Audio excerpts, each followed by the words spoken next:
સાધુની પાપલીલા ઘટના છે કેનેડામાં ટોરન્ટોમાં સ્વામિનારાયણ મંદિર છે ત્યાં 30 વર્ષીય યુવતી સાથે દુષ્કર્મ થયું।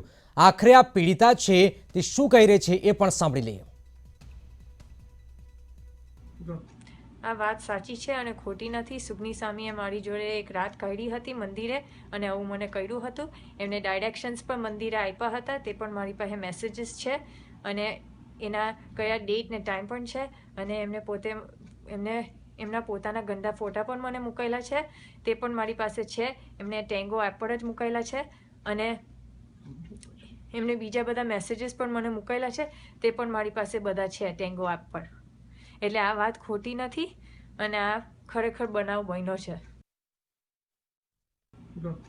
આ વાત સાચી છે અને ખોટી નથી। સુગની સામીએ મારી જોડે એક રાત કાઢી હતી મંદિરે અને આવું મને કહ્યું હતું। એમને ડાયરેક્શન્સ પણ મંદિરે આપ્યા હતા, તે પણ મારી પાસે મેસેજીસ છે અને એના કયા ડેટ ને ટાઈમ પણ છે અને એમના પોતાના ગંદા ફોટા પણ મને મૂકેલા છે, તે પણ મારી પાસે છે। એમને ટેંગો એપ પર જ મૂકેલા છે અને એમને બીજા બધા મેસેજીસ પણ મને મૂકેલા છે, તે પણ મારી પાસે બધા છે ટેંગો એપ પર।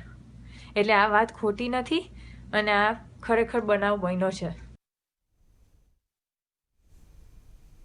મહિલાઓના અવાજ માટે લડતા અને પીડિતાના વકીલ સોનલબેન જોશી છે, તેમણે આખરે ઈટીવી સાથે વાતચીત કરી હતી। અમારા સંવાદદાતા સંધ્યા સાથે ખાસ વાતચીત કરી અને કહ્યું કે આખરે સમગ્ર ઘટના કઈ રીતે બની છે એ પણ વાતચીત સાંભળી લઈએ। તો ફરી એક વખત સાધુની પાપ લીલા સામે આવી છે અને પીડિતાએ આખો મામલો ઉજાગર કર્યો છે। ત્યારે પીડિતાના વકીલ અને સામાજિક કાર્યકર્તા સોનલબેન જોશી આપણી સાથે છે, તેમને જ પૂછીએ કે આખો મામલો છે શું। સોનલબેન, તો દીકરીએ એવું કીધું કે મને જસ્ટિસ જોઈએ છે, ન્યાય જોઈએ છે અને એના માટે મેં એવું કીધું તારી પાસે શું એવિડન્સીસ છે, તારી પાસે જે કમ્યુનિકેશન થયું છે એના એવિડન્સીસ મને જોઈએ છે। તો એ કમ્યુનિકેશન જે થયું હતું એના એવિડન્સીસ દીકરીએ મને મોકલ્યા। એ બંને જે વચ્ચે જે વાત થઈ હતી એની ઓડિયો ક્લિપિંગ્સ મારી પાસે મોકલી છે। પછી દીકરીએ પોતાના હસ્તાક્ષરમાં એટલે લાઈક એને પોતે ઈમેલ કરીને આખી આપવી હતી કે શું શું બન્યું એની સાથે, કયા દિવસે શું શું બન્યું એ મને લખીને એને ઈમેલ મોકલ્યો છે।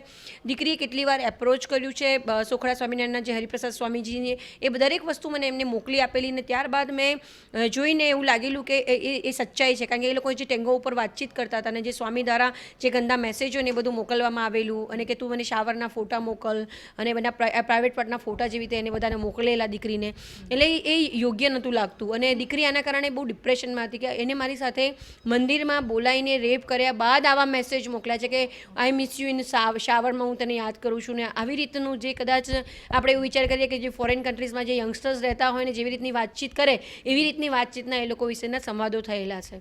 જી, અને હવે અંતમાં આપ શું ઈચ્છો છો, શું થવું જોઈએ આ સાધુ સાથે, એટલું જ નહીં પરંતુ આખા સંપ્રદાય માટે, કારણ કે સંપ્રદાય પણ હવે ભીનું સંકેલવાનો પ્રયાસ કરે છે? મને એવું હતું કે સ્વામિનારાયણ સંપ્રદાય એક બહુ મોટો સંપ્રદાય છે। મને બહુ વિશ્વાસ હતો કારણ કે આમાં કરોડો લોકોની આસ્થા જોડાયેલી છે અને એ જો એ નહીં સમજે અને એની પર પગલાં નહીં લે તો શું થશે અને એને પગલાં લેવા બહુ જરૂરી છે। જી જી, અને સંપ્રદાય, હું એવું માનું છું કે સંપ્રદાય પોતે ના આવે તો ગવર્મેન્ટ, ખાસ કરીને મહિલા આયોગ, ગુજરાતની ગવર્મેન્ટ આ ઇનિશિયેટિવ લે, આ વ્યક્તિ સામે પગલાં લે અને એને બિહાઇન્ડ ધ બાર મોકલવો જરૂરી છે જેથી લોકોનો વિશ્વાસ ટકી રહે। સ્વામિનારાયણ સંપ્રદાય ખૂબ જ રિસ્પેક્ટફુલ સંપ્રદાય છે। કરોડો લોકો છે, બીજાની આસ્થાનો સવાલ છે, બીજા લોકો આની સાથે જોડાતા ડરે એના કરતાં સ્વામિનારાયણ સંપ્રદાય પોતે પગલાં લે એવું હું ઈચ્છું છું બસ। અને આવા એટલે આ એક કિસ્સો નથી, આવા સંપ્રદાયના આવા અનેક કિસ્સાઓ સામે આવ્યા છે, એટલે ફરી આવા કિસ્સા ન આવે ને આવા સાધુઓ, લંપટ સાધુઓ બહાર ના આવે તો એવી કોઈ કડી સજા થવી જોઈએ? કડી સજા થવી જોઈએ ને દાખલો બેસાડવો જોઈએ। આ જવાબદારી ગવર્મેન્ટની છે। આપણે નેતાઓની વાત કરીએ કે સંતોની વાત કરીએ ત્યારે બધા લોકો બધું ભૂલી જતા હોય છે, તને ભૂલતા નહીં એવો કડક દાખલો બેસાડે કે લોકો સાધુ થવા માટે પોતે પોતાના આવેગો રોકી શકે છે કે નહીં, એ પરીક્ષામાંથી પાસ થાય પછી સાધુ બને, નહીં કે પોતાની લીલાઓ ભગવા કપડામાં પોતે કામ લીલાઓ કરે, એ યોગ્ય નથી। કારણ કે અમારો વિશ્વાસ ભગવા રંગ ઉપર છે। હું પોતે પણ હિન્દુ છું, સંસ્કારમાં માનીએ છીએ અને સાધુઓ પ્રત્યે આપણી જે રિસ્પેક્ટના આસ્થા છે તૂટવી ના જોઈએ ને બીજા લોકોની પણ ન તૂટવી જોઈએ। એના માટે આ પાખંડીને સજા થવી જરૂરી છે। સમુદાય ખુદ સામે ના આવે, એક દાખલો ન બેસાડે કે ના એક સંપ્રદાયના સાધુએ ભૂલ કરી છે અને આગામી સમયમાં એક સાધુ આ પ્રકારનું ન કરે એ દાખલો બેસાડવો છે। એક બ્રેક માટે એવું કહીશું, આપ જોતા રહો ઈટીવી।